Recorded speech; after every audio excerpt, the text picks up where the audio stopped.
Imagine living in a city where stepping outside could mean life or death. This is the reality for many in Nuevo Laredo.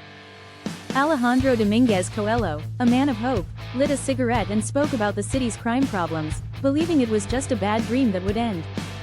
His office was barren, a stark contrast to the chaos outside, with only a few items on his desk. Dominguez had moved part of his life to the American side to escape the violence gripping Nuevo Laredo since 2003.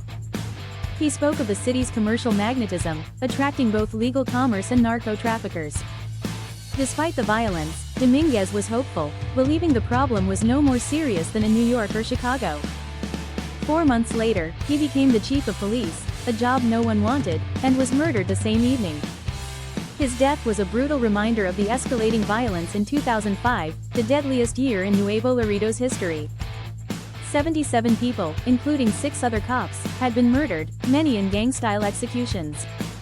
The violence had even begun to entangle American citizens, showing how deeply the drug trade had infiltrated both sides of the border.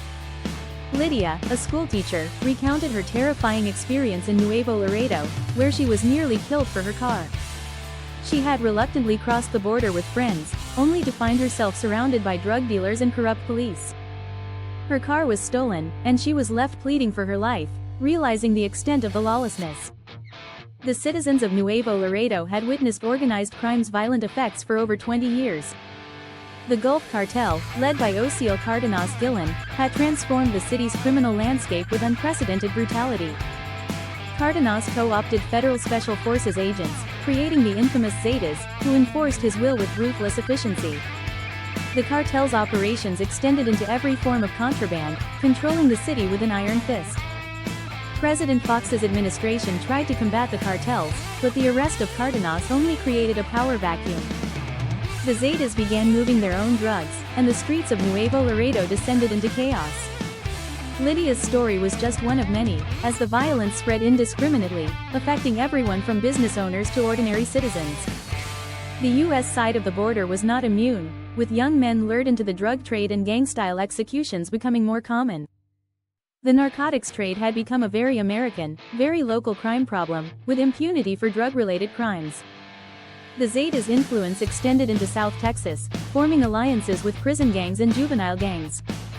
The spread of fear was a potent method of social control, with even federal agents resigning rather than face the danger. Cardenas continued to manage his empire from prison, negotiating with other cartel leaders and maintaining control. President Fox's plan to take out cartel heads had little effect on the streets, where corruption and violence still flourished. The business community in Nuevo Laredo was frustrated, blaming the U.S. media for sensationalizing the violence and scaring away visitors. Despite the violence, some remained hopeful, initiating peace campaigns and seeking local solutions.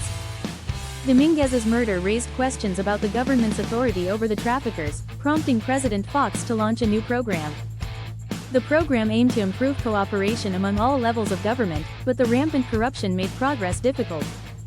Lydia's ordeal left her traumatized, vowing never to return to Mexico and warning others to stay away.